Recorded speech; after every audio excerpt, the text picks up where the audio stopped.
You're listening to the Hidden Killers Podcast. This is the Hidden Killers Podcast with Tony Brueski. We are discussing what took place in the courtroom with Lori Vallow Daybell just the other week, discussing it with Hidden Killers contributor, former FBI Special Agent Robin Dreeke is with us. All the statements that were being made. There's a couple that I want to dissect a little bit. Let's start with Lori herself and her statements.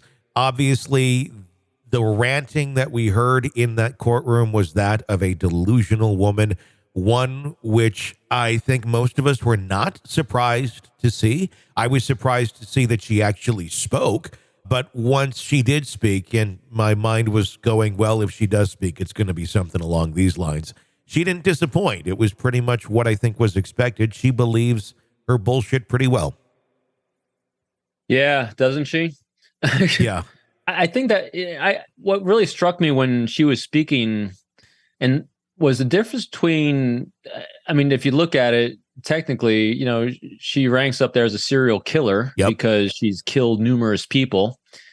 But it's not the type of serial killer that we're looking at, you know, like with the BTK killer. Boy, I can't even say it this morning. BTK. I know, it's a rough thing to put together those two words. Or the other type serial killings for individuals that are nothing but pure psychopathy, that are doing it for their own twisted gratification. She was really, and still is, massively rationalizing her behavior to really huge extent and degree. I really wonder when that came in that brain, you know, because I know Chad Daybell, you know, when they get hooked up, and that's when this whole thing started. But as we've talked about before on the show, it's very challenging to go from 0 to 100.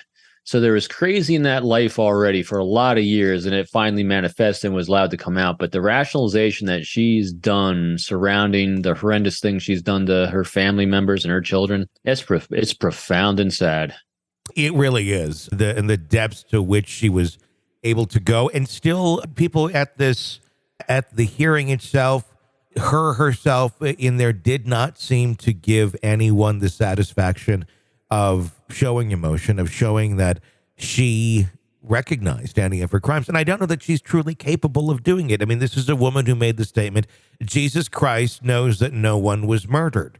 She dug herself deeper and deeper into that world of delusion and what she was telling herself, all the way to the extreme of my friend Tammy Daybell, and talking about how busy she is in her work schedule in heaven, and how, she's got a lot going on, and her kids are working too, apparently. And every once in a while, everybody has powwows with Jesus, and the kids are saying, hey, you didn't do anything wrong, Mom. It's all good.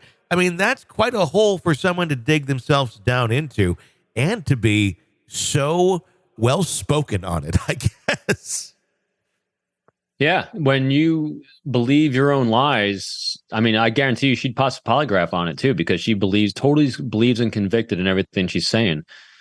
It's her context of the world around her.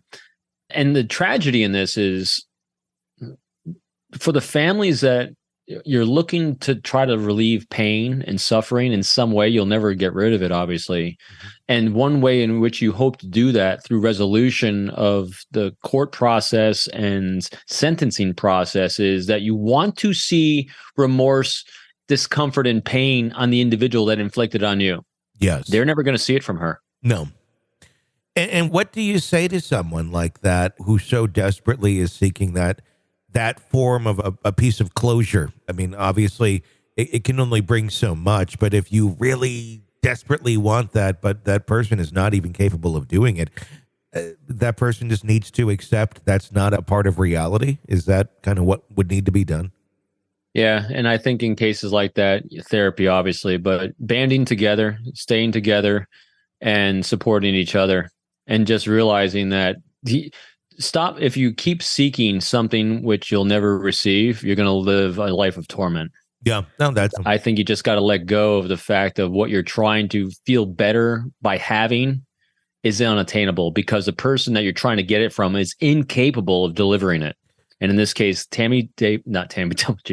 Lori is absolutely incapable of delivering what they need to feel better. Yeah, no, without a doubt. She still faces murder charges in Arizona, which is where she's going to be extradited back to probably by the end of the year, from what we're understanding, for round 2 of that. Of course, Chad's trial is next year. But we're talking about Lori facing another murder trial.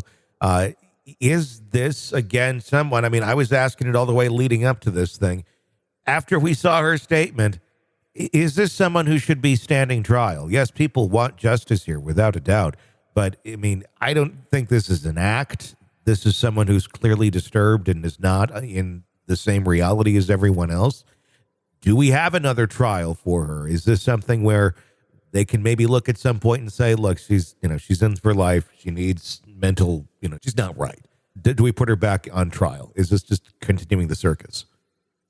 Yeah, a lot of details that kind of flush out in that, whether you do that or not. Yeah. One, I think you really hit a key point there, which is interesting. Her competence to stand trial, she's deemed competent. And we've looked at other cases in the last couple of weeks as well, where we're like, wow, that person's deemed competent to stand trial. Sure. So good on our justice system for having a very high bar for incompetent to stand trial mentally. In other words, holding people accountable for their actions, regardless of their mental state. But true, it's going to really play on the resources of governments and court systems in order to put her on trial again for most likely the same outcome. And then you got to ask the families, I think this is a great example for the families involved. You're not going to get the justice you're looking for. She's already, like you said, she's already away for life multiple times. No expectation or possibility of parole, and you are not going to feel better because she's not going to be remorseful. And so I think those are things that are going to factor in a way on this. So it'll be interesting to see what they do. This is an examination of the hidden human condition. This is the Hidden Killers Podcast. The Hidden Killers Podcast. With Tony Brueski.